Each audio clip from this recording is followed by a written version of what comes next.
Thank you. Thank you, everyone, for being here. Chodesh Tov. We say today, Kol Am Tov B'Kheir, because it's the first day of Eid al-Fitr, which marks the end of the holy months of Ramadan. And yet, I'm here with you. So first, I already kind of acknowledge, so thank you. But that actually makes me say that I must acknowledge that it is very bizarre for me to be a part of this panel. What does a Muslim Bedouin Palestinian woman have to say about an inner Jewish debate? When I was asked to come and speak in a conference for observant Jews on halakhah issues and the question of the tension between Segula and Bצלם אלוקים, I was quite stunned. How can I contribute? And even more so, why do you need me here? But my problem is that I don't know how to say no.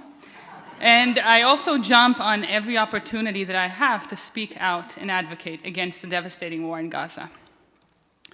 And then I thought to myself, aha, you think you were chosen too. Well, yes, I do believe that we are all chosen by God. It starts from the very first sperm that wins the race to the egg and continues with every day that we wake up alive. We are all chosen to live and to do good. Thank you.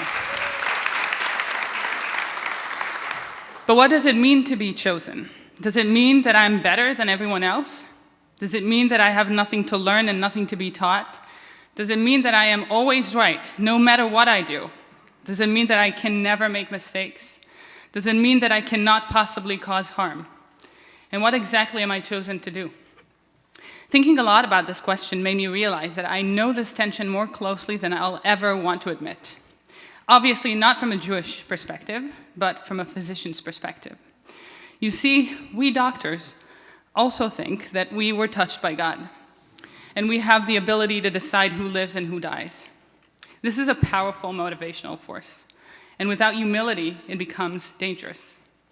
Yes, the physician community does have a superpower, but with great power comes great responsibility. And every single physician has to make that choice. Are you chosen because you are better or to do better? Are you chosen to be above everyone else or to lift others when you climb? This is basically the difference between Josef Mengele and Janusz Korczak, two physicians in the Second World War, the Holocaust. One chose to murder and torture in the name of some greater good, and one chose to die with his students when he could have saved himself. And we don't have to go too far back in history. In 1972, a 40-year-long experiment called the Tuskegee experiment for syphilis was terminated after decades in which doctors prevented black patients from receiving a simple shot of penicillin to cure the disease. They wanted to learn about the natural progress of the disease. They are scientists, so they know better. In Israel, doctors gave Ethiopian women sterilization shots to limit their birth rate. They thought they knew what is best for them, as they were too poor to raise children. And there are many, many more stories like this. What all of these doctors have in common is that they took an oath. They took an oath to treat everyone equally, to never cause harm, to seek justice and stay humble. But their perception of chosenness was stronger. Because a perception of chosenness is a slippery slope. Once you believe you are chosen, you make the deduction that you know better than others, that you are better. And the distance from that thought to actually causing harm, especially if it is for some perceived greater good, is very short. In Israel, the Jewish chosenness perception became its most ugliest expression, Jewish supremacy.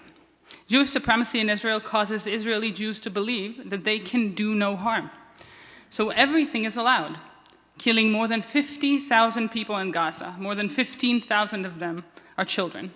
Displacing millions, destroying hospitals, preventing entry of humanitarian aid, arresting and torturing thousands of civilians. Just 2 weeks ago, in March 18th at 2 a.m., the Israeli army bombed Nasser Hospital in Gaza and killed more than 300 kids, women, and injured patients.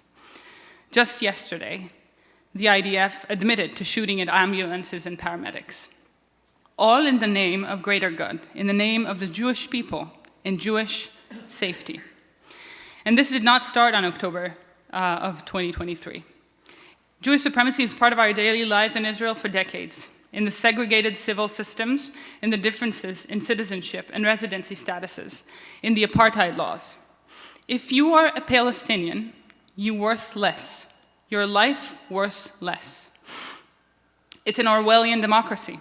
All are equal, but some are equal more than others. Again, all is done in the name of the safety of the Jewish people, in your name. Really? This is the exemplary society, Chevrat Mofet, that is built in your name? This is what you were chosen to do? What about B'Tselem Elokim? What about the belief that we are all equal, that we are all chosen by God? I'll end with words from my former teacher, Professor Paul Farmer, may he rest in peace, who said, "The idea that some lives matter less is the root of all that is wrong with the world." Thank you. We have to go back to the basic concept of humility, to remember that each and every one of us is a candle in the dark, and we must fight for equality and freedom. God created us all equal and free, and we must keep it that way. Thank you.